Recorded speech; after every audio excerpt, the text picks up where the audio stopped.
Vamos ficar em pé em nome de Jesus? Pastor Mário operou, foi uma bênção, né? Que bênção, corajoso. Estende a mão para cá. Repete comigo, Pastor Edson. Tu és bem-vindo. Aplauda o Senhor aí.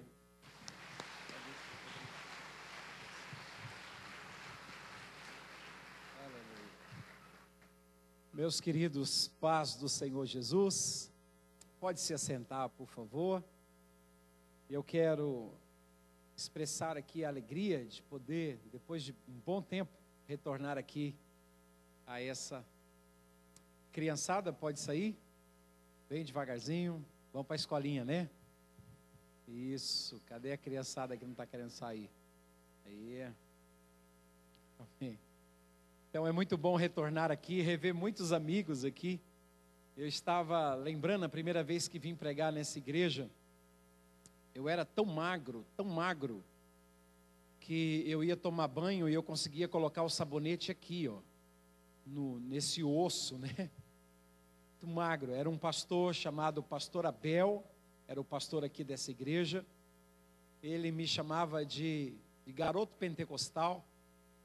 Isso há 26 anos atrás, tem muito tempo, né? Eu não sei quantos de vocês que estão aqui hoje estavam aqui naquela época. E lembro que fazia um frio, mas um frio tão terrível, que eu acho que a única pessoa que não estava com um cobertor nas pernas ou na costa era eu, o pregador. O resto estava todo mundo com um cobertor na igreja. Foi a época que eu conheci o Ronaldo, a Tânia, tanta gente maravilhosa aqui. E aí depois veio um outro pastor chamado Marcos, também continuou me convidando. E enquanto eu passava nesses meus trabalhos de evangelismo aqui pelo Paraná, aqui eu conheci aqui também o pastor Roberto Braz. Ele era um seminarista e ele passava sempre por aqui pregando. E as irmãs eram apaixonadas pelo Roberto, aquele magrelão também. E oravam, tinha um círculo de oração em Arapongas muito grande pela vida do pastor Roberto. Muitas irmãs oravam, Senhor, me dá o Roberto, Senhor, me dá o Roberto. Eu lembro disso. E aí ele casou e veio para cá, foi uma decepção para muitas irmãs, houve uma murmuração imensa. E eu lembro que eu tive que acalmar, orar com muitas delas. Mas Deus, por que Deus foi dar uma menina para ele? Por que não me deu? Dizia, irmã, Deus tem seus planos. E aí ele veio para cá como pastor. E olha que coisa linda que Deus tem feito aqui nessa cidade. E em tantos outros lugares, depois que o pastor Roberto Braz veio para essa igreja. Muito bom estar aqui com vocês. Eu quero apresentar a minha esposa, Loruama, que me acompanha. Quero apresentar minha cunhada Grazi, meu concunhado Maicon, que estão comigo também. A esposa do Manolo também, né? Fica em pé aí. São os amigos de coração e nós estamos muito felizes por estar aqui. Pode se sentar. Eu quero, antes de ler a Bíblia e antes de pregar, mostrar para vocês alguma coisa. Não vou mostrar as fotos, nada, apenas um pequeno vídeo que deve ter uns 4 minutos a respeito da última caravana que nós fizemos para a África, para um pequeno país chamado Burkina Faso, que fica no oeste da África. Na verdade, foi a 5ª caravana que nós fizemos para essa nação. O Tiago, Dr. Tiago, que está aqui, nos acompanhou nessa viagem. O Manolo também, que está aqui, nos acompanhou nessa viagem. Muitas pessoas do Paraná têm me acompanhado à Índia, ao Haiti, ao Nordeste, à África. E o Tiago foi dessa vez com a gente, com o Manolo, e foi uma caravana muito abençoada. E antes de mostrar esse vídeo, eu gostaria de convidar vocês. Pelo menos 3 convites eu quero fazer para vocês. O primeiro convite é agora, o mês que vem, do dia 23 ao dia 28 de fevereiro.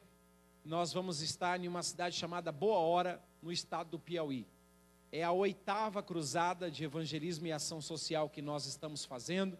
E nós estamos precisando de médico, de odontólogos, de enfermeiros, de cabeleireiros, de manicure, de pessoas que trabalham com limpeza de pele, com beleza. Nós estamos precisando de todos esses voluntários. Já temos vários voluntários, mas estamos ainda precisando de muitos. Nós vamos do dia 23 ao dia 28 de fevereiro fazer uma cruzada em uma cidade que tem aproximadamente 8.000 pessoas, e todas essas pessoas vão ser evangelizadas de casa em casa, e vamos distribuir toneladas de comida, e para cada família dessa, nós vamos estar entregando uma Bíblia de presente, através de uma visita evangelística nessas casas. Convido vocês também para agora, no mês de março, do dia 20 ao dia 30 de março, nós vamos na nossa quinta caravana para a África, a nossa quinta caravana para Burkina Faso. Nós vamos inaugurar mais 2 poços, nós vamos inaugurar mais uma igreja, vamos fazer mais um batismo de muitos muçulmanos que se converteram, nós vamos inaugurar mais 2 casas pastorais, nós vamos entregar mais 2 motos para os obreiros. Enfim, nós estamos fazendo, vamos inaugurar a ampliação da escola, que tivemos que ampliar, colocar uma sala a mais, porque as aldeias pessoas de muitas outras aldeias estão chegando, e a educação é muito escassa nessa nação. O maior índice de analfabetos do planeta Terra está na nação de Burkina Faso, em proporção, né? É um país que tem 74% da sua população de analfabetos, pessoas que não sabem ler e não sabem escrever, e nós estamos chegando com escolas, com água, com alimento, com igrejas, e eu convido você para estar conosco. Vamos ficar do dia 20 ao dia 26 na África, e dia 27 a 30 vamos fazer um seminário na cidade de Aachen, no país da Alemanha. E nós conseguimos essas passagens por R$4.000, e você pode pagar em 10 prestações de R$400, incluindo a Alemanha e a África. Essas passagens ficam em R$4.000, e você pode pagar em 10 vezes. E o último convite, do dia 12 ao dia 18 de maio, nós estamos levando a 10ª caravana. Já é a 10ª caravana para a nação do Haiti, onde nós cuidamos de crianças, onde nós cuidamos de órfãos. Seus pais morreram no terremoto há 4 anos atrás, e desde então a gente cuida de muitos orfanatos, a gente ajuda igrejas locais, a gente ajudou a construir orfanatos, a construir escolas, a construir igrejas, a construir casas pastorais, a abrir poços lá, e nós estamos levando a 10ª caravana. Essas crianças que eu comecei a ajudar com 3 anos, com a idade de 3 anos, hoje são crianças com 7, 8 anos. Aqueles que tinham 5, hoje são crianças com 9 para 10 anos. Então agora é uma nova etapa para essas quase 300 crianças. Não é apenas eu chegar lá com médicos, com kits de higiene, com brinquedos, fazer Natal feliz. Tudo isso a gente continua fazendo.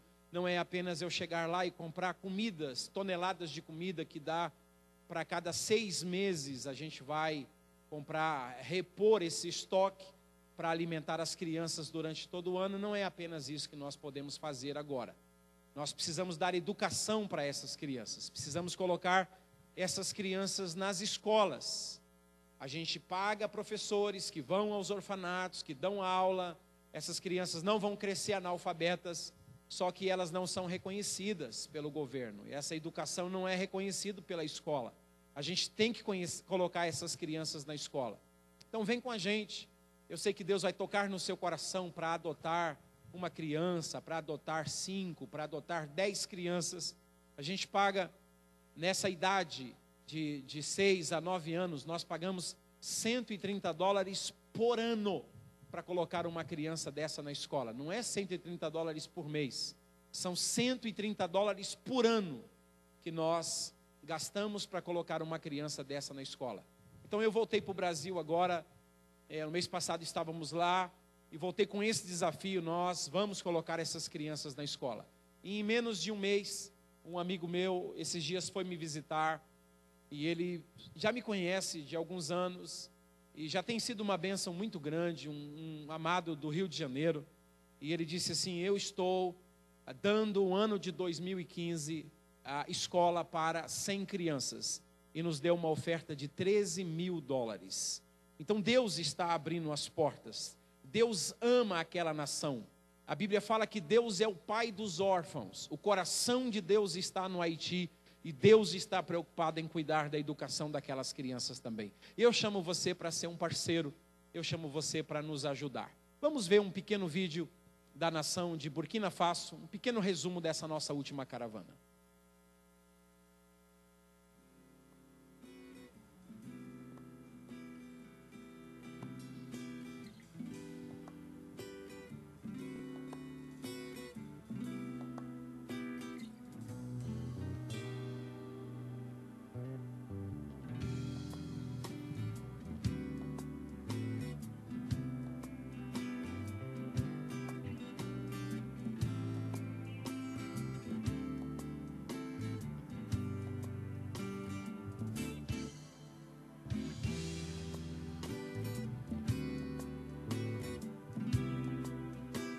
Probleminha na música aí, mas tá bom.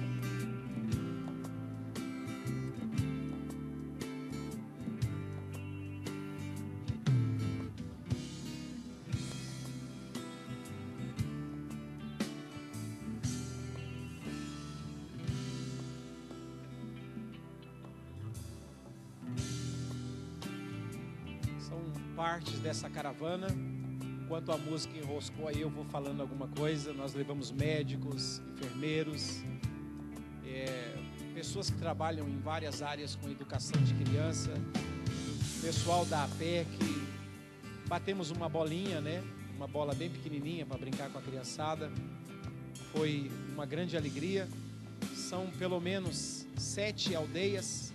Essa igreja nós inauguramos para 450 crianças. Pessoal de expressão de amor aqui de Maringá esteve conosco.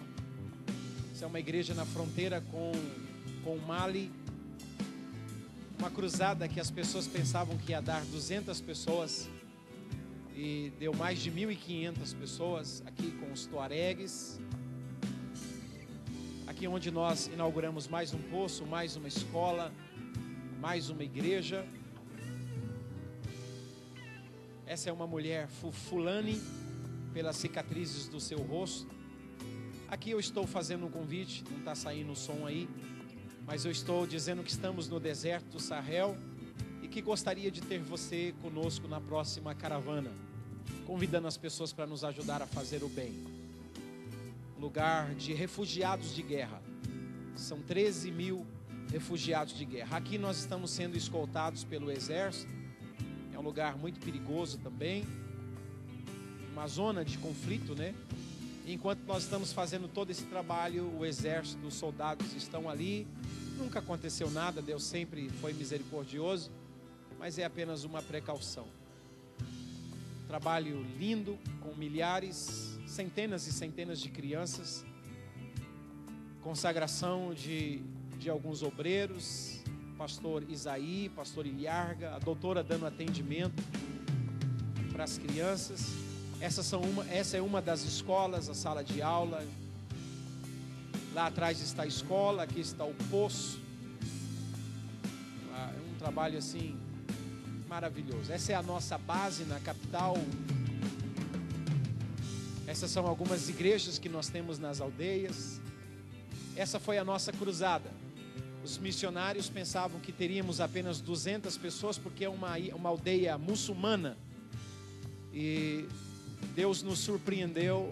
Eu chamei os brasileiros que estão de azul aqui para a gente orar e abençoar as pessoas. Enquanto eu estou pregando, está tendo toda aquela tradução. E aí eu chamo as pessoas para virem, entregarem suas vidas para Jesus. Tiraram assim, olha onde é que estão os brasileiros e olha onde que eles vão vir parar.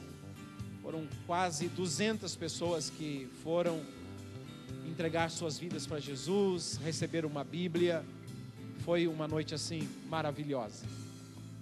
E em novembro desse ano nós vamos estar fazendo outra cruzada. Aí uma apresentação de cada um dos voluntários que foram para essa caravana. Aí está o Tiagão, está aí também. Pessoal do Paraná, Fabão, esse é um maluco de Deus. Muita gente maravilhosa, gente de Goiás, Minas Gerais, Bahia, Rio de Janeiro, Paraná, São Paulo, um monte de gente boa. Amém.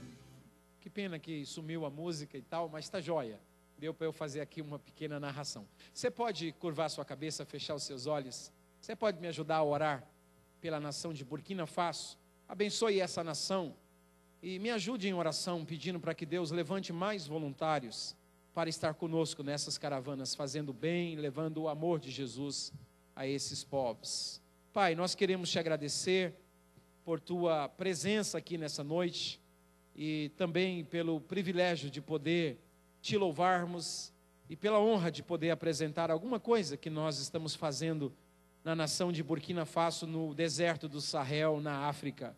E nós oramos por essa nação. Em todo lugar onde eu passo, eu tenho chamado as igrejas para orarmos por Burkina Faso.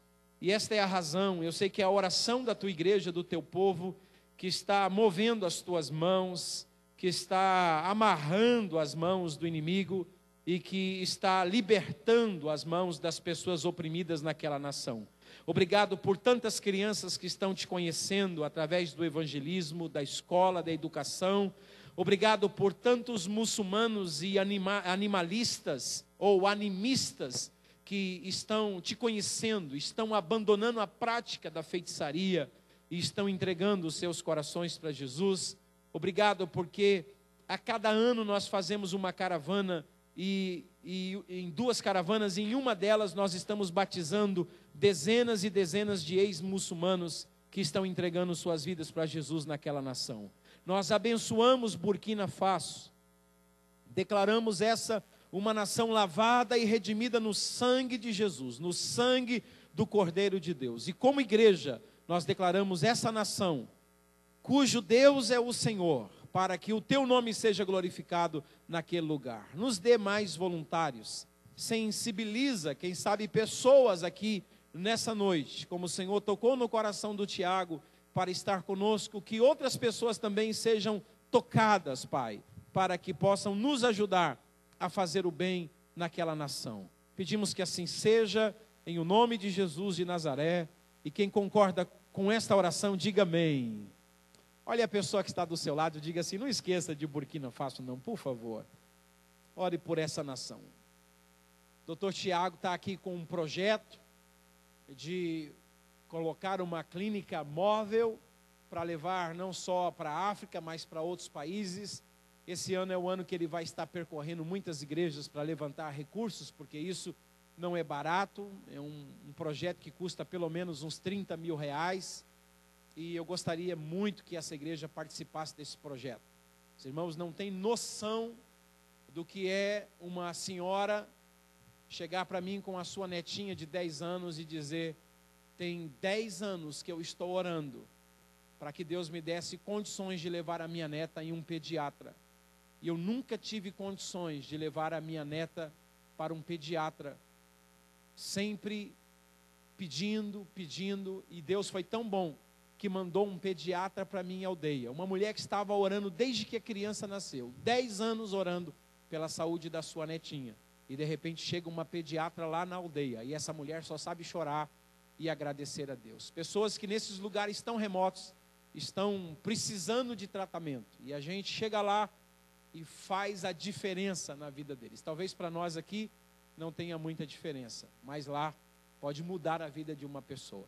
Então, quando o Dr. Tiago começar a anunciar esse projeto aí, abrace, se aproxima dele, ajude, faça parte desse projeto, porque você pode mudar a vida de uma pessoa para sempre nesses países. Vamos abrir a palavra do Senhor no livro de Gênesis, capítulo 21.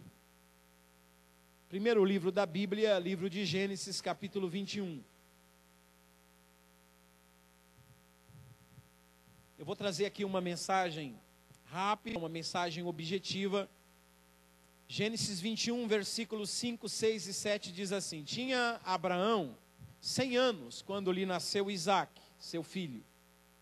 E disse Sara, verso 6, é a mulher falando, Deus me deu motivo de riso. E acontecerá que todo aquele que ouvir isso que eu tenho para dizer, vai rir-se juntamente comigo.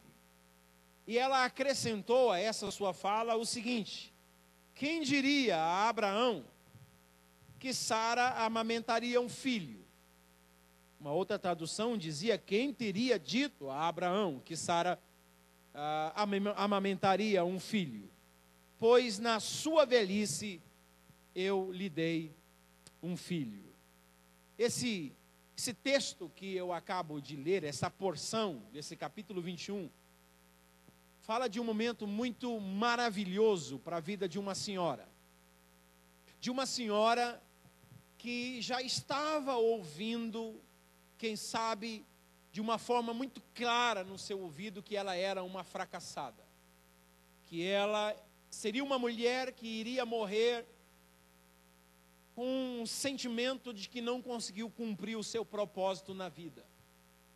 Eu acredito que Sara já estava ouvindo, pela conversa dela em Gênesis 12, ela já estava ouvindo vozes que dizia que ela não seria uma mulher feliz, que ela jamais conseguiria fazer também o seu marido feliz. O sonho dessa mulher era ser mãe. O sonho de Sara era poder amamentar um filho gerado nela, não um filho gerado em uma barriga de aluguel, como ela tinha tentado em Gênesis capítulo 16, e percebeu que foi um deslize imenso que ela cometeu por tentar ajudar a Deus, e nasceu um Ismaelzinho, que até hoje nós temos problema, porque essa mulher, na ânsia de querer ser mãe, acabou inventando a primeira barriga de aluguel da história, e arrumou um espinho terrível para a nação de Israel, para os seus descendentes, que até hoje a gente tem problema. E se você for ler na profecia, a gente não conseguiu nem ver a ponta do iceberg do problema que vai causar os descendentes de Ismael para a nação de Israel em um período chamado Grande Tribulação. Essa mulher está ouvindo vozes de que Gênesis 18, versículo 11 e 12, ela é uma mulher velha. Aquela voz dizia, você já é uma velha. Aquela voz dizia, você já não tem mais o costume das mulheres, você não passa mais por menstruação, você já passou pela menopausa, você não tem mais o período fértil da sua vida, você é velha, você não tem mais o costume das mulheres, que é a menstruação. Para piorar, a voz dizia, você é uma mulher estéril. Todas essas impossibilidades estão na sua vida, você nunca vai conseguir ver o seu sonho se tornar uma realidade, você nunca vai conseguir ver a profecia, a promessa de Gênesis 15 ser uma realidade na sua vida. Você vai morrer velha, você vai morrer estéril, você vai morrer, sabe, no desespero, frustrada, sem nunca ver o sonho de Deus se tornando uma realidade na sua vida. E eu sei que nessa noite eu estou aqui, e eu sei que você também tem ouvido umas vozes semelhantes a essas. Você tem ouvido vozes como que se o diabo tivesse uma caneta, e ele chegou para você nas suas circunstâncias, na situação que você está vivendo, e ele pegou essa caneta e colocou um ponto final na sua história. E ele disse, ponto final, não tem mais jeito, o seu problema não tem mais solução, a sua situação não tem mais solução, não existe mais saída para você, você está em um beco sem saída, não tem mais jeito. Ponto final, acabou a sua história, Sara. Você vai morrer uma senhora frustrada, você nunca vai pegar um bebê nos seus braços, você nunca vai amamentar, você é uma velha que vai morrer frustrada, desamparada, sem nunca ser feliz e sem nunca conseguir fazer o seu marido feliz. Ponto final. Eu sei que você está escutando essa historinha de ponto final na sua vida, mas Deus também tem uma caneta. Deus tem uma caneta muito especial. Deus é um Deus que é um Deus de continuidade. É um Deus que quando você escuta a vozinha dizendo ponto final, ou quando a circunstância olha para você e diz ponto final, não tem mais jeito, Deus também tem uma caneta. E a caneta na mão de Deus quer dizer o seguinte: na vida de um homem, na vida de uma mulher, quem coloca ponto final não é a circunstância. Na vida de um homem, na vida de uma mulher, quem coloca ponto final, principalmente na vida daqueles que estão debaixo da promessa de Deus, quem coloca ponto final não é o diabo. Na vida de um homem e de uma mulher que está debaixo de promessa, quem coloca ponto final é Deus. E ainda que a circunstância diga ponto final, ainda que o diabo venha e coloca com a sua caneta um ponto final, vem Deus com a sua caneta maravilhosa e coloca uma perninha, faz um risquinho debaixo desse ponto final, coloca a sua caneta em cima do ponto final e risca com uma vírgula, como que se Deus estivesse dizendo, não é ponto final, é apenas uma vírgula, porque a história do meu filho e da minha filha, quem domina sou eu, e quem escreve o último capítulo sou eu, portanto, a história vai continuar. O diabo diz, Sara, você vai morrer velha, desamparada, frustrada, infeliz, ponto final. Mas aí vem Deus e diz, não é ponto final, é apenas uma vírgula. Gênesis 21, versículo 1 disse, e Deus visitou a Sara. Quando Deus se faz presente, alguma coisa acontece. Quando Deus se faz presente, o ponto final se converte em uma vírgula e a história continua, porque Deus abre portas e faz milagres nas nossas vidas. O diabo chegou para Moisés e disse, você agora é um senhor de 80 anos, você matou o egípcio, você pisou na bola, você frustrou os planos de Deus, vai morrer no deserto como um homem gago, que não sabe mais falar direito, com boca pesada, com mãos pesadas, com um cajado na mão, pastoreando as ovelhas do seu sogro, vai morrer como um empregado, você não tem mais perspectiva para o seu futuro, ponto final.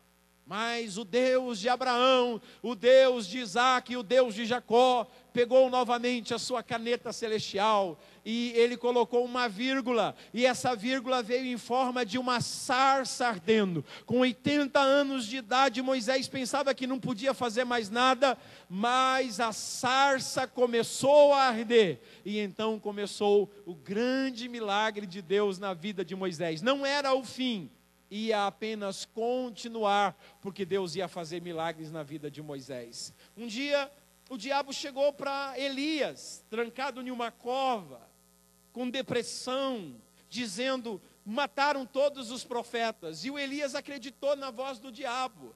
Morreram mesmo todos os profetas, só ficou você, cara, e Jezabel quer arrancar a sua cabeça, é melhor você tirar a vida, prefira a morte, porque acabou o seu ministério, ponto final. Trancado em uma cova, em depressão, pensando que todos os profetas tinham morrido, que ele era o único, sem esperança, sabe, escondido, como muitos de vocês estão aqui hoje, escondidos em uma cova, em depressão, sem saber o que fazer da vida, pensando que a vida não vai seguir, que é ponto final, que não vou conseguir ir mais à frente.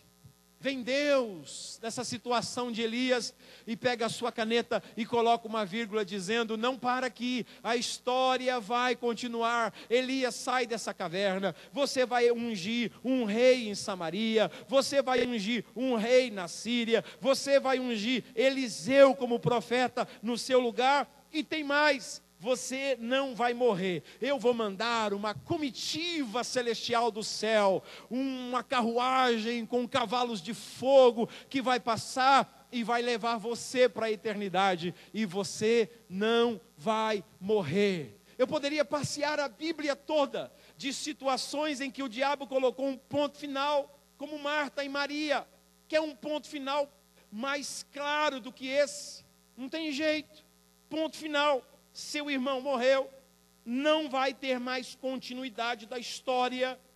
Lázaro está morto, 1 dia, 2 dias, 3 dias, 4 dias, já está cheirando mal, em estado de decomposição, não tem mais jeito, ponto final. Mas aquele que é a ressurreição e a vida, aquele que escreve a nossa história, entrou naquela aldeia naquele dia e disse, tire a pedra, e chamou Lázaro para fora, ressuscitou Lázaro e a história continuou. Eu vim aqui para dizer isso para você. que entrou aqui com esse sentimento de ponto final, é mentira. Deus vai continuar a sua história. Deus tem coisas novas para você. Deus tem portas abertas para você. Deus tem milagres para escrever na sua vida. Você não vai morrer sem ver as promessas de Deus se cumprirem na sua vida. Quantos acreditam nisso? Diga amém. Mesmo que você esteja vivendo como Sara, saiba, Deus vai escrever uma nova história para você. Mesmo que você esteja vivendo como Moisés, no chamado ministerial, Deus vai escrever uma nova história para você. Mesmo que você esteja vivendo como Elias, no seu chamado profético, enclausurado, amosteirado, escondido, encavernado, Deus pode escrever uma nova história para você. E mesmo que você esteja vivendo como Marta e Maria, e não tem mais esperança, tudo está dizendo não tem mais jeito, Deus é o Deus dos impossíveis, que coloca uma vírgula no nosso ponto final e a história continua. Você pode dizer isso para o seu irmão? A história continua. A história continua. Enquanto Deus não colocar ponto final, a história continua. O diabo vai colocar um monte de ponto final na sua história. As circunstâncias vão colocar pontos finais na sua história. Mas enquanto Deus estiver no controle, e Deus estará e sempre terá o controle de todas as coisas, é Ele que vai dar a última palavra na sua vida. Quantos recebem essa palavra, diga amém. A segunda coisa que eu quero pensar com vocês aqui, é essa frase de Sara no versículo de número 6. Olha a primeira frase de Sara. Ela diz assim: Deus me deu motivo de riso. E todo aquele que ouvir isso vai rir-se juntamente comigo.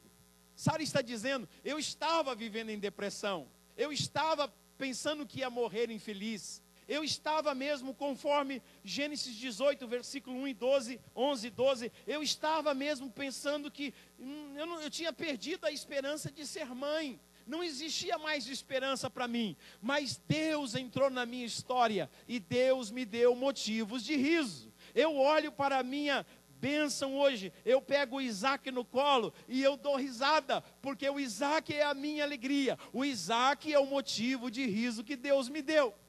E eu vim aqui essa noite para dizer isso para você. Deus tem nesse ano de 2015 muitos motivos de riso para a sua vida. Você vai olhar para as circunstâncias desse ano na sua vida e você vai dar muita risada, porque as surpresas de Deus para você vão ser maravilhosas. Eu creio nisso. Eu comecei esse ano de 2015 crendo que Deus tem muitos motivos de riso para mim nesse ano. Eu vou ver muita coisa boa de Deus e eu vou dar muita gargalhada, porque eu creio nesse Deus que nos dá motivos de risos diante de nossas impossibilidades. Talvez você esteja vivendo hoje o Salmo 30, versículo 5, a primeira parte. O choro pode durar uma noite inteira, toda noite. Talvez você esteja vivendo essa noite. Portas fechadas, necessidades que não são supridas, desemprego, enfermidade no corpo, problemas de relacionamento familiar, problemas com os filhos, problemas com os estudos, enfim, talvez você esteja vivendo uma noite de lágrimas. Só que o versículo termina dizendo, a choro pode durar uma noite inteira, mas a alegria virá ao amanhecer. O amanhecer significa um novo dia. Deus tem um novo dia para você, aonde o sol de uma nova oportunidade vai aparecer e você vai dar risadas. Tudo que eu vejo, eu sempre digo, eu olho para minha esposa, a Loruama, e eu vejo nela o sorriso de Deus para mim. Eu olho para as minhas filhas, a Blanche e a Radassa, e eu vejo nas minhas princesas o sorriso de Deus para mim, porque eu sei de onde Ele me tirou. Eu sei o que é há mais de 27 anos atrás, ser um jovem drogado, menino de rua, cheio de processos, fugido da polícia, drogado, com os pulmões estourados, com o cérebro tudo gasto, sem perspectiva da vida, com o organismo todo tomado por psicotrópicos, anfetaminas, sabe, destruído. Eu sei, o que é viver no desespero, sem esperança, sem nada. E esse Deus de Abraão, maravilhoso, vai lá, coloca uma vírgula na minha história, quando o diabo diz, você vai tirar a sua vida ou vai morrer na mão da polícia. Vem Deus, coloca uma vírgula e diz, não, vai ser um pregador da minha palavra, vai casar, vai ter esposa, vai ter filhos, vai ter ministério. É o sorriso de Deus para mim. Eu olho para vocês aqui essa noite, e eu vejo em vocês o sorriso de Deus. Deus tem motivos de riso para nós. Deus tem motivos de riso para você. Eu não sei o que você está vivendo com seus filhos, talvez em profunda tristeza, mas eu vim aqui dizer que o Deus de Abraão, Deus de Sara, é o Deus que faz os impossíveis se tornarem possíveis, e Ele tem motivo de riso para você. E quando você mostrar para as pessoas, olha o que Deus fez, e você começar a dar risada, as pessoas vão olhar para você e também vão dar risada com você. Quantos acreditam nesse Deus que tem motivos de riso para nós? Deixa eu tentar mostrar um pouquinho o que aconteceu. Nós conhecemos a história, Gênesis 12, e 13, 14, 15 e tal. Deus prometendo para Abraão e para Sara que vão ser pai, ou que eles seriam pais, e não acontece nada. E o capítulo 16, há uma falha de Abraão com Sara, essa história de acreditar. Sara, onde estava com a cabeça de dizer, deita-te com a minha serva e eu vou dar a luz por meio dela? Onde que Sara estava com a cabeça em dizer, eu vou gerar pela barriga da minha serva? Foi terrível isso para ela. E aí você vai ler Gênesis 16, versículo 16, o seguinte, ora, tinha Abraão 86 anos quando lhe nasceu Ismael, o seu filho. Então Abraão tinha 86 anos. Aí, apaga a história. O próximo versículo é Gênesis 17, versículo 1. Ora, quando atingiu Abraão a idade de 99 anos, apareceu-lhe o Senhor dizendo, eu sou o El Shaddai, eu sou o Todo-Poderoso, anda na minha presença e ser perfeito. Então veja que de Gênesis 16, versículo 16, para Gênesis 17, versículo 1, nós temos um período de quantos anos? Nós temos um período de 13 anos. 13 anos onde não há uma palavra de Deus. 13 anos de escuridão. 13 anos de angústia. 13 anos de tristeza. 13 anos onde não há manifestação alguma de Deus na vida de Abraão. 13 anos perdidos na história. Você não vai achar em nenhum lugar, nem pela hermenêutica, nem no Antigo Testamento e nem no Novo Testamento você vai achar o que aconteceu com Abraão nesse período de 13 anos. São 13 anos de silêncio. Por quê? Porque o Abraão, tentou ajudar Deus, precipitou-se, Sara também. Aí eles entram nesse período de escuridão, nesse túnel escuro de 13 anos. Como alguns de vocês estão aqui também. No silêncio. Você sabe que como Abraão e Sara, foi feita alguma coisa que Deus não estava de acordo. Alguma coisa foi assinada, alguma coisa foi feita sem a bênção de Deus. E parece que a gente entra nesse túnel de silêncio, de escuridão. Quem sabe o Abraão agora com 89, com 90, com 94, com 95, ele olha para as estrelas. E ele lembra de Gênesis 15, porque Deus em Gênesis 15 diz, olha para as estrelas, assim será a sua descendência. E agora ele olha para as estrelas e diz assim, estraguei o plano de Deus. Eu pisei na bola. Eu fiz uma coisa muito errada. Agora eu sou um ancião, eu sou um velho.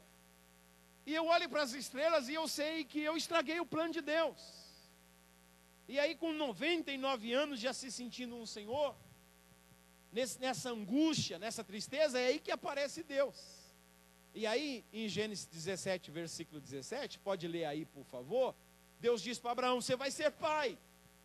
E o versículo 17 de Gênesis 17 diz que Abraão, ele vem e ele se prostra em terra, ele cobre o rosto, e ele dá risada consigo mesmo. Por respeito a Deus, ele se protege, porque Deus apareceu ali em uma forma teofânica. Ele se protege e ele dá risada. E ele dá risada consigo mesmo, dizendo é esse solilóquio que ele fala consigo mesmo, mas o Deus onisciente está sabendo de todas as coisas, e ele fala consigo mesmo, um homem de 100 anos vai ser pai. Aí ele diz para Deus: oxalá Ismael viva diante de ti, porque eu já sou um coroa, já numa idade bem avançada, eu não tenho condições de ser pai. E aí ele dá a risada. E sabe o que significa?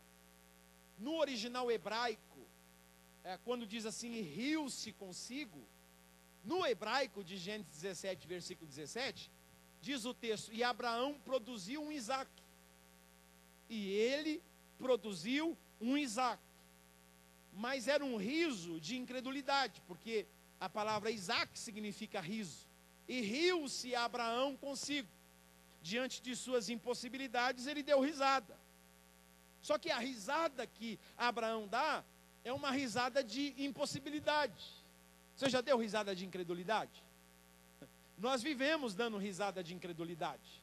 Deus vem nos dar promessa e a gente olha para as nossas circunstâncias e diz: essa risadinha nossa, você vai ser o presidente de uma multinacional. Aí você olha para trás para pensar: será que Deus está falando com a outra pessoa que está atrás de mim? E você olha, não tem ninguém. Você vai ser um missionário, uma pregadora, um pregador. Você vai ser um jogador de futebol conhecido mundialmente. Você vai ser um corredor de Fórmula 1, sei lá. Alguma coisa que te surpreende. Você diz: você vai casar com aquele fulano. Aí você diz: E daqui, sabe aquela risadinha de incredulidade que a gente sempre dá? Isso significa você produzir um Isaque. Mas você produziu um Isaque de incredulidade. O seu riso é um riso de incredulidade. Aí eu estou com vocês em Gênesis 18. A conversa agora é com a mulher. Porque tem a conversa de Deus com o homem e tem também a conversa de Deus com a mulher. E a conversa de Deus com a mulher é essa de Gênesis 18, versículo 11 e 12. Quando Sara escuta Deus falando: olha, Sara daqui a um ano vai ser mãe. Aí diz o texto que Sara deu risada consigo mesmo, no seu íntimo. Ela também rachou o bico de incredulidade. Rachou o bico é uma linguagem lá dos paulistas, né? Deu uma risada de incredulidade. Ela disse: eu? E aí Deus diz assim: você riu, né, Sara? Ela disse assim: eu não, juro que eu não ri. Pode ler lá o texto. Ela deu risada. E Deus disse: por que você está rindo? Ela disse: eu não ri não. Mas ela riu. É uma risada de incredulidade. Deu risada consigo mesmo. É o solilóquio. É quando você ri para você, fala com você. É quando você troca ideias com você. Só que no caso aqui é uma troca de ideias porque eu estou olhando para as minhas limitações. Aí ela diz para Deus: olha, eu sou velha, eu sou estéril, eu já passei pela menopausa, já não tenho mais o incômodo das mulheres. E sabe o que ela disse? Não precisa me olhar na hora que eu falar isso aqui com um cara de evangélico escandalizado, não. Está aqui, Gênesis 18, versículo 12. Ela olha para Deus assim: Deus, eu olho para Abraão e eu não sinto mais nada por esse velho. Se o senhor tivesse pelo menos um Viagra aí para colocar nele, a gente podia pensar que daria alguma coisa aí. Mas ela diz: olha, eu sou velha, eu já sou idosa, avançada em idade, já não tenho o costume das mulheres, sou estéril, e para piorar, eu estou dando risada, porque se o Abraão, eu olho para ele, Deus, e eu fico até deprimida, porque esse velhinho não produz mais nada em mim.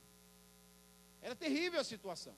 A mulher disse assim: esse cara não vai mais, olha, em mim já não tem mais prazer sexual algum, como é que a gente vai ter filho se eu não dou nem conta mais do recado?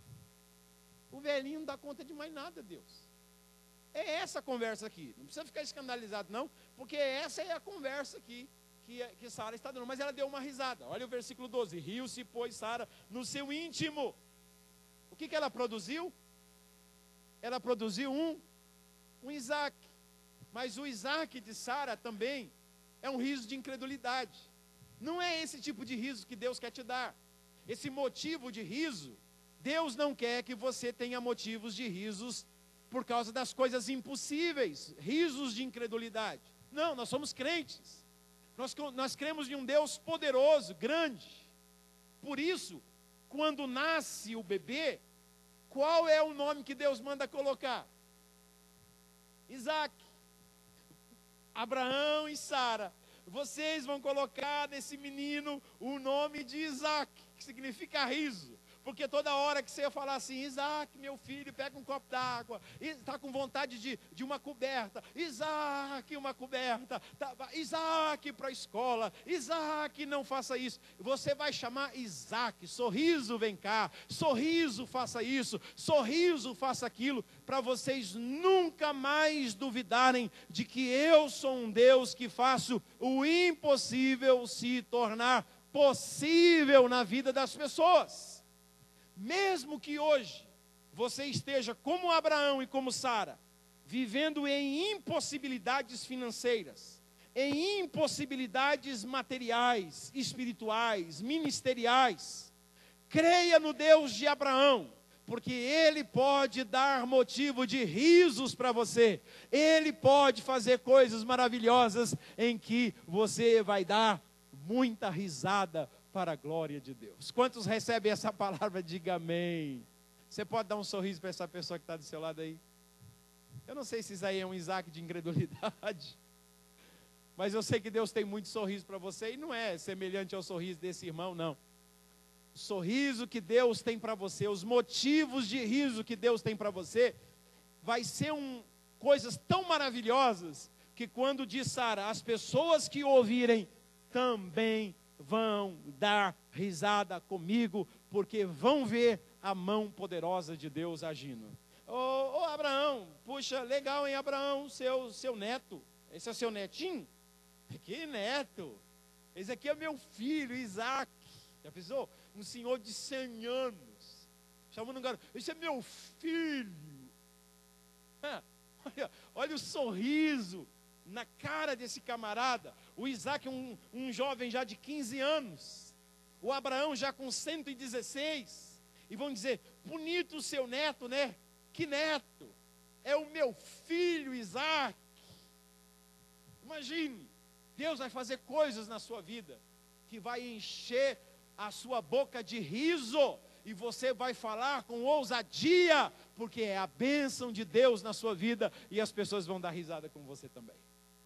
A segunda frase que Sara usa aqui, e eu gosto muito dessa frase. A primeira frase é, Deus me deu motivo de riso. Sabe, quando você é uma pessoa que anda com Deus, você vai ver muita coisa na sua vida, e você vai ter muitos motivos para dar risada. Bendize, ó minha alma, ao Senhor, e tudo que há em mim bendiga o seu santo nome.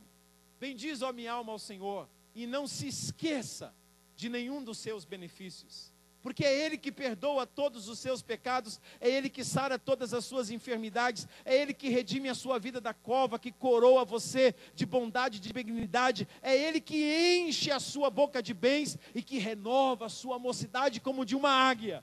Bendize, ó minha alma, ao Senhor. Quando você olha pelos feitos de Deus na sua vida, você só tem motivos para louvar, porque são motivos de riso que Deus fez, que Deus está fazendo e que Deus irá fazer nas nossas vidas.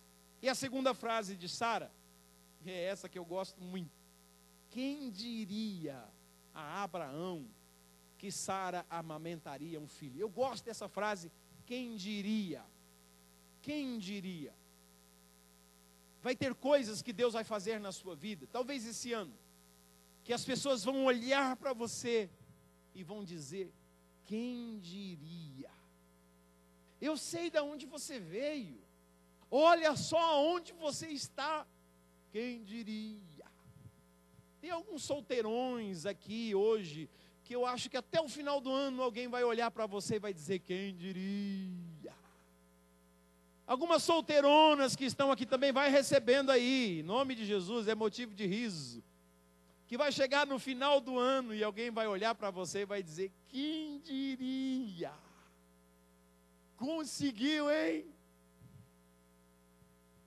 Jovens que estão me escutando aqui hoje, daqui a alguns anos, Deus vai te colocar em posições tão extraordinárias, que os seus parentes, os seus amigos e os seus vizinhos vão olhar para você e vão dizer, quem diria? Quem diria que você iria chegar nesse lugar?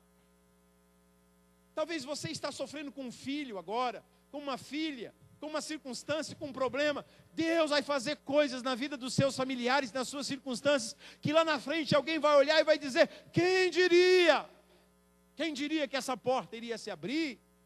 Quem diria que esse milagre iria acontecer? Quem diria que o juiz iria dar a causa vencida? Quem diria que essa pessoa iria assinar esse papel? Quem diria? Eu creio nisso. Eu creio nesse Deus que faz coisas nas nossas vidas, que as pessoas olham para nós e vão dizer assim, e elas dizem, elas falam impressionadas. Quem diria, como uma vizinha da minha mãe, um ano depois que eu me converti, eu cheguei da Amazônia, e era uma mulher fofoqueira, Dona Vicentina, era a mulher da janela, fofoqueira no último. E aí eu me converti, e aí ela me via todo dia, sabe, indo pregar, e saía com a Bíblia, e um dia eu saí com a minha mãe, e aí eu fui na frente, eu ia passar em uma mercearia, e eu escutei essa senhora dizendo assim para minha mãe: Dona Gilda, quem diria que o Edson, um missionário, essa senhora me via fugindo pelos telhados das casas, da polícia chegava na frente da minha casa, lá no fundo eu tinha assim 3 telhas que eu sustentava com uma madeira, que quando eu escutava o barulho do camburão, eu podia estar drogado no último, mas o barulho do camburão eu conhecia de longe, e eu escutava o barulho do camburão, e essas 3 telhas assim já se levantavam na hora, e essa Dona Vicentina sempre me via correndo pelos telhados do fundo, e ela dizia para minha mãe: quem diria que o Edson seria um missionário e um pregador? Quem diria? Uns 2 anos atrás, 1 ano e meio atrás, sei lá, eu estava pregando aqui em Maringá, e aí eu sei que eu tinha que voltar para São Paulo, na segunda-feira, no primeiro voo às 6 horas da manhã, e aí eu preguei numa igreja presbiteriana independente. Um dos pastores falou para mim assim: olha, você vai viajar amanhã cedo? Eu falei: vou. Ele falou: não vai, aqui em Maringá, quando fica essa chuva e esse tempo, não sai avião. Eu falei para ele: rapaz, eu tenho tanto que estar em São Paulo, e eu precisava tanto ir para São Paulo, será que não tem um ônibus para eu pegar agora à noite, e aí eu chego lá amanhã cedo? E ele disse assim: não tem, cara. Mas espera aí, pegou o telefone e ligou: pai, o senhor está indo para São Paulo amanhã? E aí parece que o pai disse: sim, meu filho, estou indo. Pai, então é o seguinte, tem um lugar para um amigo meu? E parece que o pai disse: tem. Aí esse pastor olhou para mim assim e disse assim: olha, amanhã, tipo 15 para 7, eu passo pegar você lá no hotel. Eu falei: tá bom, mas eu fiquei assim comigo, o que será, né? Ele falou: não se preocupe. E eu: tá bom, dormi numa boa. Me pegou num carrão enorme. Eu falei: nós vamos voar com esse carro para São Paulo. Esse cara vai pegar um carrão desse. E aí ele foi indo e chegou no aeroporto. Eu falei: ué, mas você não disse que não sai avião hoje? Ele falou: não sai voos domésticos, né? Mas voos particulares saem. Aí eu... epa, o negócio aqui tá... E aí ele entrou com o carro lá, passou um cartão, abriu o portãozão, e de repente a gente chegou assim, e num jatinho particular. E aí eu disse: que é isso? Ele falou: não, nós vamos, põe a sua mala aí, que você vai de jatinho hoje para São Paulo. E aí eu entrei, dentro do jatinho estava o seu Wilson, o dono da Cesumar, o reitor da Cesumar lá em Maringá. Eu acho que eu tinha visto ele num debate, quando ele estava como suplente de senador, uma coisa assim. Aí me recebeu com muita alegria e tal, e começou a contar para mim a sua história. O aviãozinho subiu e tal, e eu estou lá em cima todo assim, sabe, esquisitão, estava nem acreditando, né? E aí conversando com o reitor da Cesumar e tal, e ele conversando comigo, ele disse: você conheceu o estacionamento? Eu falei: conheci. Ele falou: então, quando eu era garoto, nós mudamos para Maringá, e a gente era muito pobre. O seu Wilson dizendo: nós éramos muito pobres, e então eu vinha, aonde é a universidade hoje, era um terreno onde se jogava lixo, era um lixão, e eu vinha ali para pegar garrafas, para pegar ferro velho, para mexer no lixo, para pegar algumas coisas do lixo, para eu levar e poder vender para ajudar os meus pais nas despesas de casa, e também para ajudar a pagar a minha escola, porque eu queria ter um estudo bom. Então eu vim aqui pegar as coisas no lixo para poder ajudar os meus pais e também ter os meus materiais na escola, ter uma boa educação. E um dia, ele contando para mim, eu de boca aberta, porque eu conhecia a Unicesumar, aquele lugar, sei lá, quantos alunos tem lá? Uns 40 mil alunos? 30, 40 mil alunos naquele negócio? Um imenso. E ele contando para mim. E ele falou, então, um dia eu estava lá no lixão e eu falei para Deus que eu queria muito, se Ele me desse aquele lugar, que eu queria muito educar as pessoas, que eu queria muito dar educação para as pessoas, ajudar as pessoas. E aí ele olhou para mim e disse, e aí Deus me deu o terreno, e foi crescendo, e eu me tornei um dizimista, um ofertante, e Deus foi abençoando, e hoje eu tenho essa, que é uma das maiores universidades do nosso país, e uma das melhores da América do Sul, né, da Latinoamérica e tal. E aí, enquanto ele contava isso para mim, eu pensava assim, quem diria? Quem diria que um catador de lixo ia se transformar em um reitor de uma universidade? E aí, o piloto foi lá, tinha 2 pilotos, chegou para mim assim, você gostaria de tomar um cafezinho? E eu disse, claro. Aí ele abriu assim, e aí me serviu o cafezinho, enquanto eu estava assim, tomando cafezinho. Aí eu olhava para a janelinha lá, um jatinho particular, e eu dizia assim, quem diria? Eu, menino de rua, perdido, agora no jatinho. Ah, queridos, como que Deus é bom, como que Deus faz coisas maravilhosas na nossa vida. O mês de setembro eu estava pregando lá nos Estados Unidos, e os amigos lá sabiam da minha canseira. O ano passado foi um ano muito corrido para mim, eu estava assim, a ponto de exaustão, mas eu queria cumprir minha agenda. E alguns amigos, eu preguei em Nova York, o Manolo ficou por Nova York, e eu segui para Miami, para cumprir com a agenda. E esses meus amigos sabiam que eu estava indo por lá, porque realmente eu tinha um compromisso com eles, mas eles sabiam do meu cansaço e tal, e eles fizeram uma surpresa para mim. Quando eu cheguei, em vez de me levarem para pregar, eles, com mais 2 amigos, me levaram para o porto de Miami, e os 3, me colocaram dentro de um cruzeiro, e me levaram para Bahamas, para ficar 3 dias descansando em Bahamas. E eu lá, com aquela máscara, olhando lá embaixo, e lá embaixo eu pensando, quem diria? Queridos, Deus vai fazer coisas grandes na sua vida, que você vai olhar e vai dizer, quem diria que eu chegaria nesse lugar? Quem diria que eu conseguiria essa coisa? Deus de Abraão vai fazer isso na sua vida. Agora, qual é o segredo, pregador? Vou fechar a Bíblia aqui, já estou terminando. Qual é o segredo? O segredo é Gênesis 17, versículo 1. Olha aí para você ver, Gênesis 17, versículo 1. Ora, quando atingiu Abraão a idade de 99 anos, apareceu o Senhor e lhe disse, eu sou o Deus Todo-Poderoso. Tem uma tradução que diz, eu sou o El Shaddai, e tem uma outra tradução, principalmente se você tem aquelas traduções mais modernas, diz, eu sou aquele que sou mais do que suficiente. Nenhuma dessas traduções consegue de verdade falar para a gente o que significa isso no original.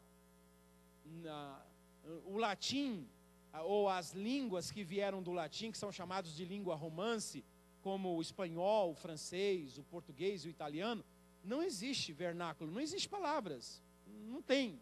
Só na cultura lá do Oriente, especificamente na nação de Israel, é que se consegue dar a tradução para o que está em Gênesis 17, por causa da cultura deles. Por exemplo, a cultura hebraica, ela não tem dificuldade de enxergar Deus na figura de uma mulher. Você vai ler o tempo todo, como por exemplo o próprio Davi diz nos Salmos, como uma criança desmamada nos seios da sua mãe, assim está a minha alma contigo, ó Deus. Então Davi enxerga Deus na figura de uma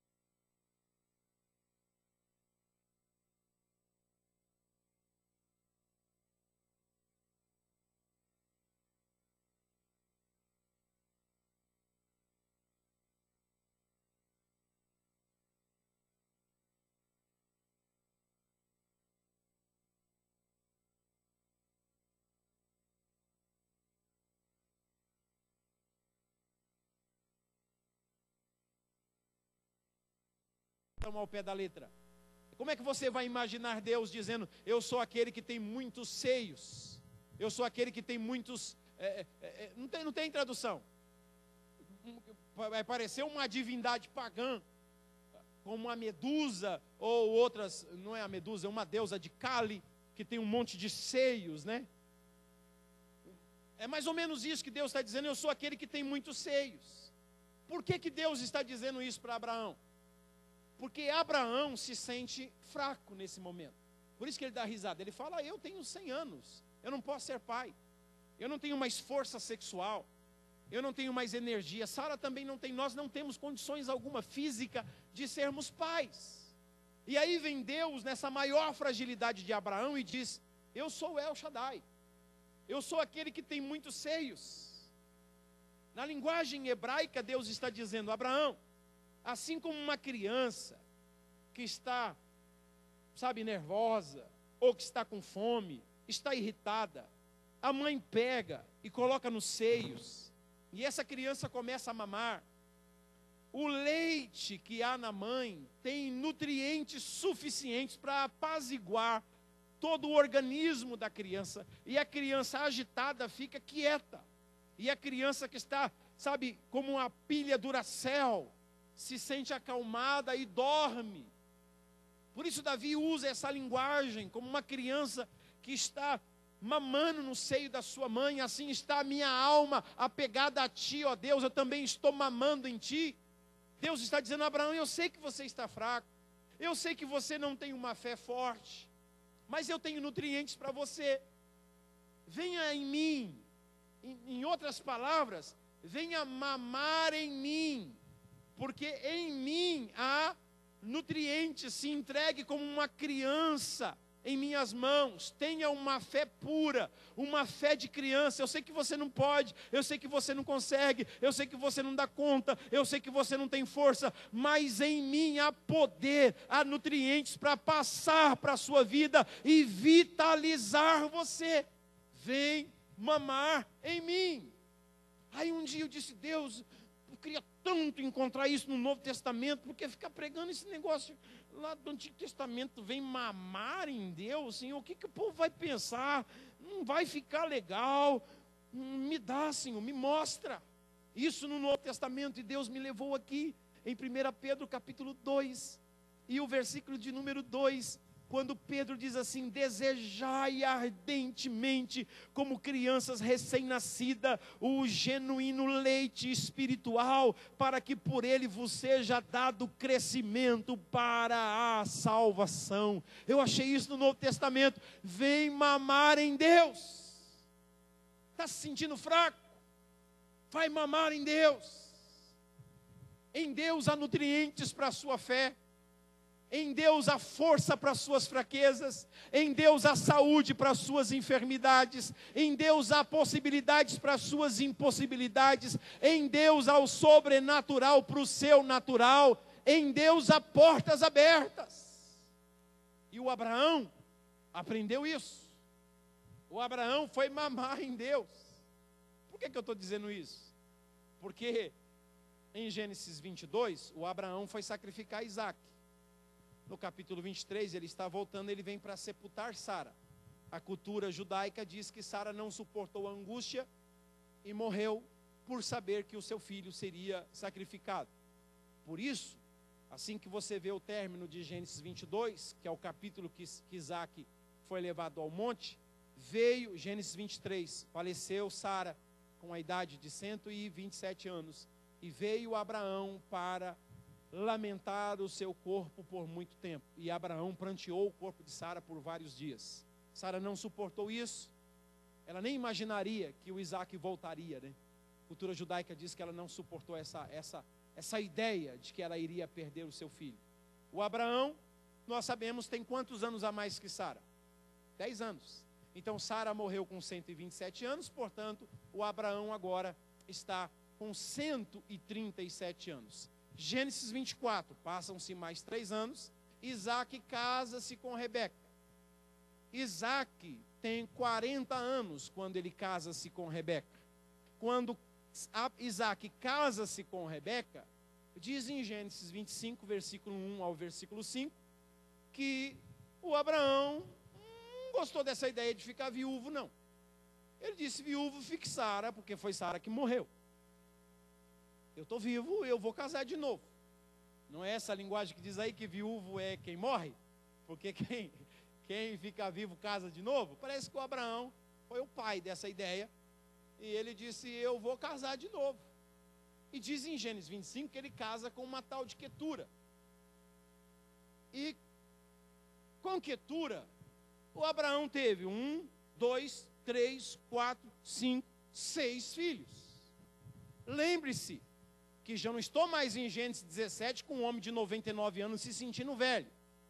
Eu estou agora com um homem que tem no mínimo 141 anos de idade. Mas em Gênesis 17 ele dizia: eu não posso porque eu sou velho. Mas Deus diz: eu tenho nutriente para você, meu filho. Se você mamar em mim, você vai ser renovado. E parece que o Abraão viveu um mamão. Se tornou um mamão. Ele não deixou de mamar em Deus. Sabe essas crianças que ficam igual a minha filha, a Blanche, e que não queria deixar os seios da mãe de jeito nenhum, 1 ano e meio. Minha mãe disse que eu era mamão. Minha mãe disse que colocava pó de café nos seios. E aí parecia que eu já tomava o café com leite. Já ia. Eu gostava do pó de café. Colocou água oxigenada, exprimia limão, babosa. Eu tinha 3 anos e eu mamava. E eu lembro muito bem dentro do ônibus que eu dizia: teta, mamãe, teta, mamãe. Eu levantava assim a camisa da minha mãe dentro do ônibus, enfiava a cabeça lá e mamava. E ela não sabia como me desmamar. Aí um dia eu machuquei o meu joelho. Arranhei todo o meu joelho. E ela passava mentiolate, mercúrio, e soprava, e eu gritava, e eu dizia para minha mãe: dodói. Ela contando para mim, né? Dodói, dodói. Aí ela teve uma ideia. Ela pegou o mercúrio e tacou nos seios. E quando eu fui para agarrar a teta, e eu olhei, ela: dodói. E aí eu: dodói, mamãe, é dodói. Aí eu parei de mamar, porque era dodói. Minha mãe contava essa história, era muito lindo, porque eu era um mamão. Mas Deus não faz isso com a gente. Deus nos deixa mamar, porque a Bíblia fala que Ele gosta de nos ver renovados diariamente. Desejai como crianças recém-nascidos puro leite espiritual, para que sejais fortalecidos e desenvolvei para a salvação. O Abraão teve mais 6 filhos com Quetura, e diz em Gênesis 25, versículos 6 e 7, e morreu Abraão em ditosa velhice, cheio de dias, com a idade de 175 anos de idade. O que aconteceu? Ele aprendeu que Deus é o El Shaddai, que Deus é aquele que tem nutrientes para nós. Eu quero convidá-los a ficar em pé nesse momento. Eu quero orar com vocês. Eu não sei quantos de vocês entraram aqui com esse sentimento de que um ponto final foi colocado na sua história. Eu não sei quantos de vocês entraram aqui vivendo uma noite de tristeza, de lágrimas, de choro, que parece que essa noite não tem mais fim. Eu sei que Deus tem preparado risos para você. Talvez você entrou aqui olhando para a sua origem, para o lugar onde você nasceu. Talvez olhando para as suas circunstâncias, você diz: não tem jeito. E Deus está dizendo: eu vou fazer coisas na sua vida que as pessoas vão dizer: quem diria? Talvez você entrou aqui nervoso, uma criança que está precisando de leite, inquieta. Uma criança que precisa de nutrientes. Quem sabe a sua vida espiritual não está legal. Você está precisando ser fortalecido por Deus para andar de cabeça erguida, de fé em fé. Eu quero convidar você. Eu quero convidar você para num passo de fé. Eu não sei se tem uma pessoa, se tem 2 pessoas, se tem 5 pessoas. Eu não sei se tem 50 pessoas aqui hoje. Eu não sei. Mas eu trouxe essa palavra porque eu sei que tem gente aqui que precisa hoje se nutrir da força que há em Deus. Quantas vezes eu me senti tão fraco, diante de circunstâncias que eu olhava e dizia: não vai aparecer recursos para esse trabalho, eu não tenho condições de fazer esse trabalho. E parecia que a minha fé estava lá embaixo, quase desistindo. Aí você vai orar. Aí você começa a orar, tão fraco, de repente você está orando, o poder de Deus vem, e você começa a ser quebrantado, e de repente, em questão de 5, 10 minutos, você se levanta como um gigante, e você olha para aquela mesma situação que te tornava fraco, e agora você olha para aqueles mesmos problemas e diz, isso aí não é nada para Deus, Deus vai abrir portas, vai mandar recursos, vai fazer milagre. Por quê? Porque através da oração, você mamou em Deus e Deus transferiu nutrientes para a sua fé. Quando você está lendo a palavra, quando você está adorando, quando você está orando, quando você está na presença de Deus, você está recebendo fortaleza dele para a sua fé. E a sua vida pode ser transformada. Não precisa de 1 mês nem de 2 meses, pode ser aqui nessa noite. Então curve a sua cabeça, por favor, feche os seus olhos. Eu quero convidar você que precisa receber essa oração. Talvez você esteja assim, talvez não. Mas se você sente que precisa vir aqui à frente dizendo, Deus, eu preciso disso, Senhor, eu preciso mesmo. E eu quero abrir o meu coração para Ti, Senhor. Eu quero me lançar aos Teus pés. E quero que o Senhor me tome como uma criança recém-nascida, que está desejando ardentemente o puro leite espiritual, para que eu saia daqui fortalecido hoje, em nome de Jesus, e fortalecida. Então saia do seu lugar, venha aqui à frente. Eu quero orar por você, eu quero orar por sua fé, eu quero orar para que o Deus de Abraão se manifeste na sua vida como esse El Shaddai, o Deus que pode todas as coisas, o Deus que tem nutrientes para você. Venha. Talvez você veio aqui hoje dizendo, não estou conseguindo nem ler a Bíblia mais. Eu estou me sentindo tão fraco que eu não consigo nem orar mais. Eu estou me sentindo tão fraco que até eu estar na igreja já está difícil para mim. Eu sei que o Deus de Abraão está aqui. O Deus de Abraão é um Deus de novas oportunidades. Que quando Abraão estava 13 anos na escuridão, por ter falhado, pisado na bola, veio Deus e disse, eu sou El Shaddai. Eu vou te dar uma nova chance, Abraão. Na sua fraqueza eu sou sua fortaleza. Na sua incapacidade eu sou aquele que te capacita. Aleluia. Aleluia. Faça como Davi. Diga como Davi dizia no Salmo, Senhor, eu sou como uma criança que tem fome. Eu sou como uma criança que precisa mamar. Eu preciso dos teus nutrientes. Eu preciso da tua força.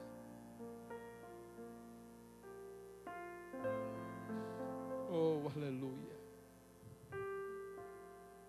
Foi nessa fé que Abraão conseguiu em esperança crer contra a esperança. A esperança do seu corpo dizia, não pode ser pai. A esperança da estrutura de Sara dizia, não pode ser mãe. Mas Deus lhe deu nutrientes e lhe deu promessas. E ele, na esperança do que Deus disse, conseguiu a crer contra a esperança do que o seu corpo falava. E o milagre veio sobre sua fraqueza. E o milagre aconteceu. Quando você é fortalecido por Deus, você, na esperança do que Ele prometeu para você, você consegue crer contra toda a esperança negativa que o mundo está dizendo. Que você não pode, que você não consegue, que você não chega. A fé em Deus te coloca em uma esperança tão forte, que você consegue acreditar contra toda a esperança que se levanta contra a vontade de Deus. Ó Espírito Santo, aqui está o teu filho. Ó Espírito Santo, aqui está a tua filha essa noite. Como é bom poder ler na tua palavra e descobrir que o Abraão não era um super-homem, que era fraco. Como é bom ler na tua palavra e ver Sara e perceber que ela não era uma mulher maravilha, mas que era uma mulher fragilizada, que vacilava na fé como Abraão. Como é bom saber que apesar de todas essas impossibilidades e falhas, o Senhor veio a esse casal na maior fraqueza deles e se apresentou como um Deus que pode todas as coisas, o Todo-Poderoso. Como é bom saber que nessa noite nós também, como Abraão e Sara, em nossas fragilidades e fraquezas, estamos diante de um Deus que pode todas as coisas. Nós reconhecemos mesmo que não podemos. Nós reconhecemos mesmo que temos fragilidades. Nós reconhecemos mesmo, até mesmo a nossa grande pecaminosidade que habita em nós. Nós reconhecemos as incapacidades e fragilidades que habitam dentro de nós. Mas nós também reconhecemos o poder que habita em ti. O Deus de Abraão, o Deus de Isaac, o Deus de Jacó. O Deus que pode todas as coisas. O Deus que pode transformar nossas fraquezas em poder, nossas debilidades em virtudes, nossas incapacidades em autoridade, nossas impossibilidades em milagres extraordinários. Olha para a tua filha que agora se coloca como Abraão diante do Senhor. Olha para o teu filho que agora se coloca, a tua filha e o teu filho se colocam diante do teu altar, como Abraão e Sara, Senhor, com fome de Deus, com sede de Deus. Alimenta-nos com o teu leite espiritual. Pedro fala de um leite espiritual. Assim como o leite materno nutre a criança, nós temos o leite espiritual que pode nos nutrir agora e fazer com que venhamos sair daqui essa noite como gigantes na fé, como guerreiros e guerreiras de Deus, com a fé fortalecida, com o nosso coração transformado, com nossas circunstâncias transformadas. Obrigado, Senhor, por tua palavra. Ó Deus de Abraão, faz o bem aos teus filhos que estão aqui essa noite.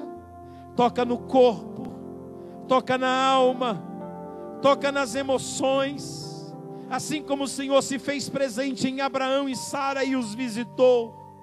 Visita-nos em nossas fraquezas, toca na nossa família, toca na nossa vida ministerial, toca na nossa vida espiritual, toca no nosso caráter, toca-nos, ó Deus, com o teu poder e vivifica-nos segundo a tua misericórdia. Faz isso, Espírito Santo. Coloque a mão sobre o seu coração. Pai, como ministro da tua palavra, eu abençoo os teus filhos. Que a bênção do Deus de Abraão venha visitar cada um dos seus filhos do alto da cabeça à planta dos pés. Que a bênção do Deus de José se manifeste e penetre em todos os ossos, no sangue, nas juntas, nas medulas, na nossa massa encefálica, nos nossos neurônios, no nosso organismo. Que a bênção de José se manifeste em todo o nosso ser e transborde em tudo que a gente colocar as mãos. Que as bênçãos dos altos céus, que as bênçãos do ventre da terra venha sobre nós, se manifeste em nós e através de nós, para que o teu nome seja glorificado.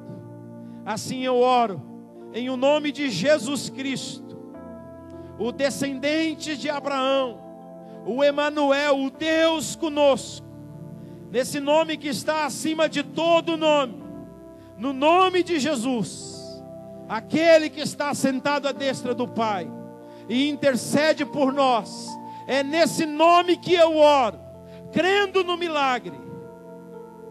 Que assim seja, em o nome de Jesus. Amém e amém. Quem crê nesta palavra e concorda com essa oração, diga amém. E vamos dar um aplauso bem forte para Jesus. Glória a Deus.